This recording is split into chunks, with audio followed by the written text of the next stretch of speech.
Halo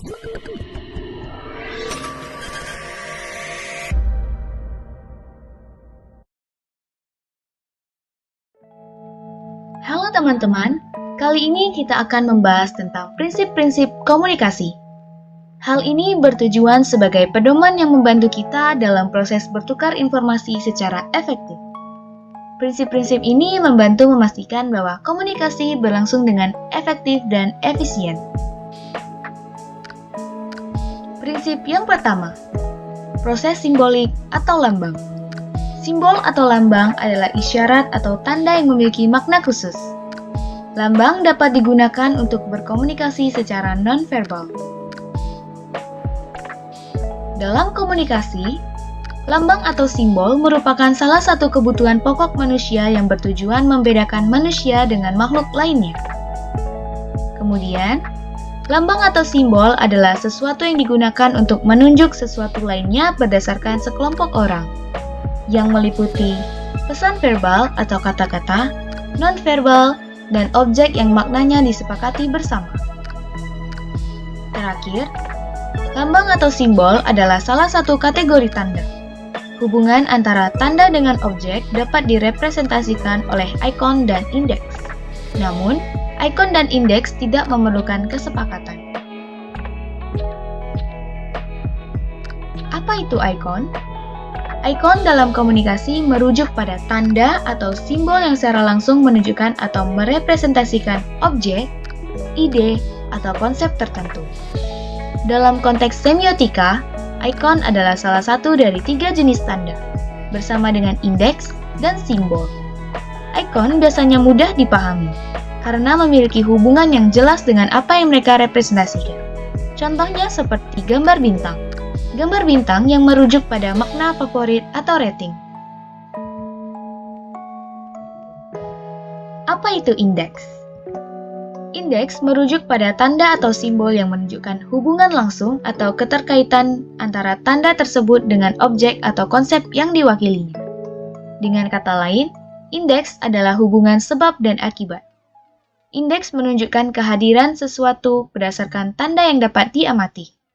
Contohnya seperti asap. Asap sebagai indeks menunjukkan adanya api. Sifat-sifat lambang. Yang pertama, visual menarik. Lambang dapat menyampaikan pesan yang kompleks dengan cara yang sederhana. Dan dengan desain yang kuat dan menarik, hal ini akan membuat lambang lebih mudah diingat oleh audiens. Kedua, tidak memiliki makna. Pada dasarnya, lambang tidak memiliki makna. Kitalah yang memberikan makna kepada lambang tersebut. Makna lambang sangat bergantung pada pengalaman dan pengetahuan individu. Maka tanpa konteks yang jelas, lambang bisa kehilangan arti dan tidak dapat dipahami. Ketiga, bervariasi. Lambang sangat bervariasi dari satu budaya ke budaya lain, dari satu tempat ke tempat lain, dan dari satu konteks ke konteks lain. Begitu juga makna yang diberikan kepada lambang tersebut. Keempat, mudah diingat. Lambang yang memiliki ciri khas atau berbeda dari yang lain cenderung lebih menonjol dan mudah diingat dibandingkan dengan lambang umum. Dengan memahami dan memanfaatkan sifat-sifat lambang ini, lambang dapat berfungsi sebagai alat komunikasi yang efektif dan mudah.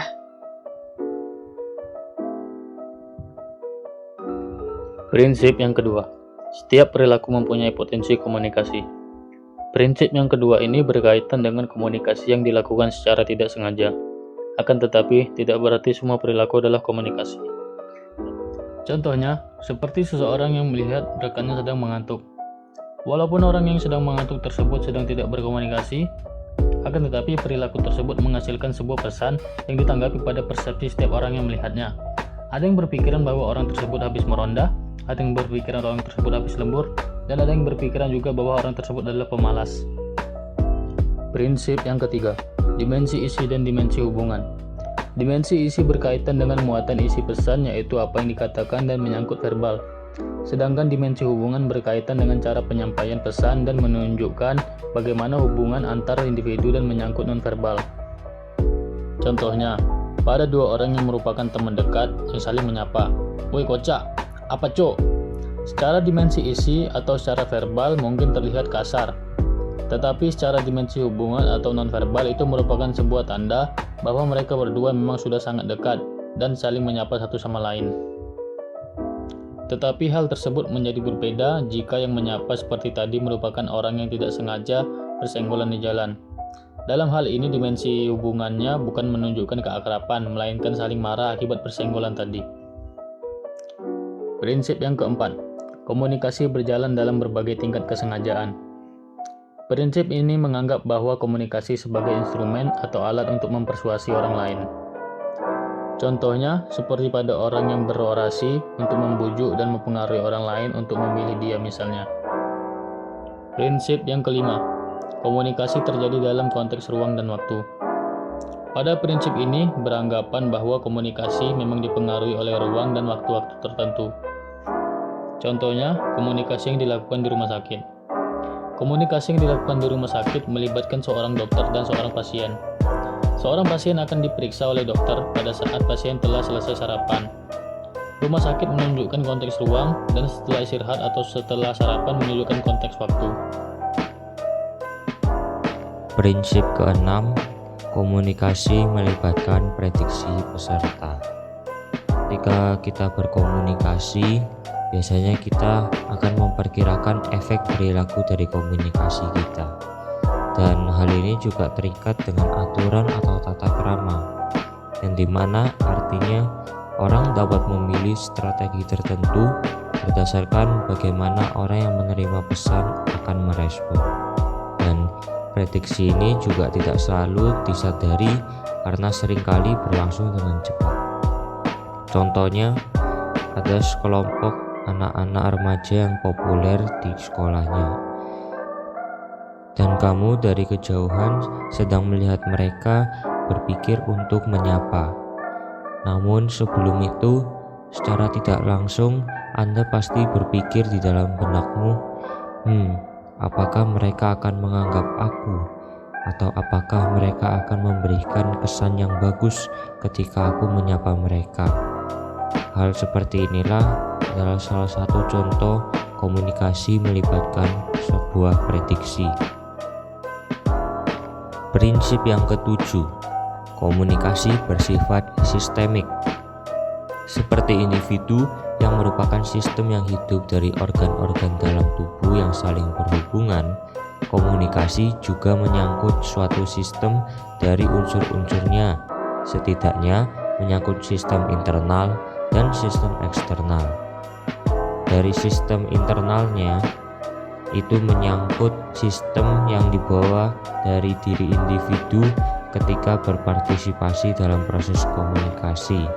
Contohnya dari pengalaman, pola pikir, kondisi psikis, dan sikap. Sedangkan sistem eksternal adalah yang berasal dari luar lingkungan individu, berkaitan dengan lokasi, situasi, dan lingkungan komunikasi. Prinsip ke-8, semakin mirip latar belakang sosial budaya, semakin efektif komunikasi. Komunikasi yang efektif adalah komunikasi yang hasilnya sesuai dengan harapan para peserta yang saling berkomunikasi. Kesamaan dalam hal-hal tertentu seperti agama, ras, bahasa, tingkat pendidikan atau ekonomi pada gilirannya membuat komunikasi ini menjadi sesuatu yang lebih efektif. Sebagai contoh, orang Jawa akan lebih sulit berkomunikasi dengan orang Barat karena perbedaan bahasa dan latar belakang. Jika dibandingkan dengan orang Jawa berbicara dengan sesama orang Jawa, maka komunikasi akan lebih mudah dipahami dan peserta bisa berkomunikasi sesuai dengan harapan. Komunikasi bersifat non-sekuensial. Sekalipun banyak model komunikasi linear atau satu arah, namun bentuk dasar dari komunikasi manusia bersifat dua arah atau yang disebut dengan sirkuler. Tanda-tanda komunikasi sirkuler ada 4. Yang pertama, peserta yang berkomunikasi dianggap setara. Lalu yang kedua, proses komunikasi berjalan secara timbal balik. Lalu yang ketiga, pesan bisa sekaligus merupakan umpan balik. Lalu yang terakhir, komunikasi sebenarnya terjadi lebih rumit. Komunikasi bersifat prosesual, dinamis, dan transaksional. Komunikasi merupakan proses yang sinambung atau continuous dalam proses komunikasi. Para peserta komunikasi saling mempengaruhi baik lewat komunikasi verbal ataupun nonverbal. Menanggapi hanya salah satu elemen komunikasi. Misalnya, esan verbal saja dengan mengabaikan elemen lainnya. Menyalahi gambaran komunikasi yang sebenarnya sebagai suatu proses yang sinambung dan dinamis yang kita sebut transaksi.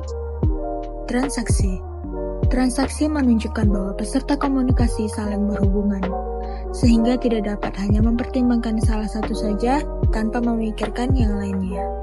Implikasi dari komunikasi sebagai proses yang dinamis dan transaksional adalah bahwa para peserta komunikasi berubah, atau dari sekadar berubah pengetahuan hingga berubah pandangan terhadap dunia atau perilakunya. Implisit dalam proses komunikasi sebagai transaksi ini adalah proses penyandian atau encoding dan penyandian balik atau decoding yang terjadi secara serempak, bukan bergantian. Apa perbedaan encoding dan decoding? Yaitu terletak pada siapa pelakunya. Encoding terjadi pada komunikator atau pengirim pesan, sedangkan decoding pada komunikan atau penerima pesan.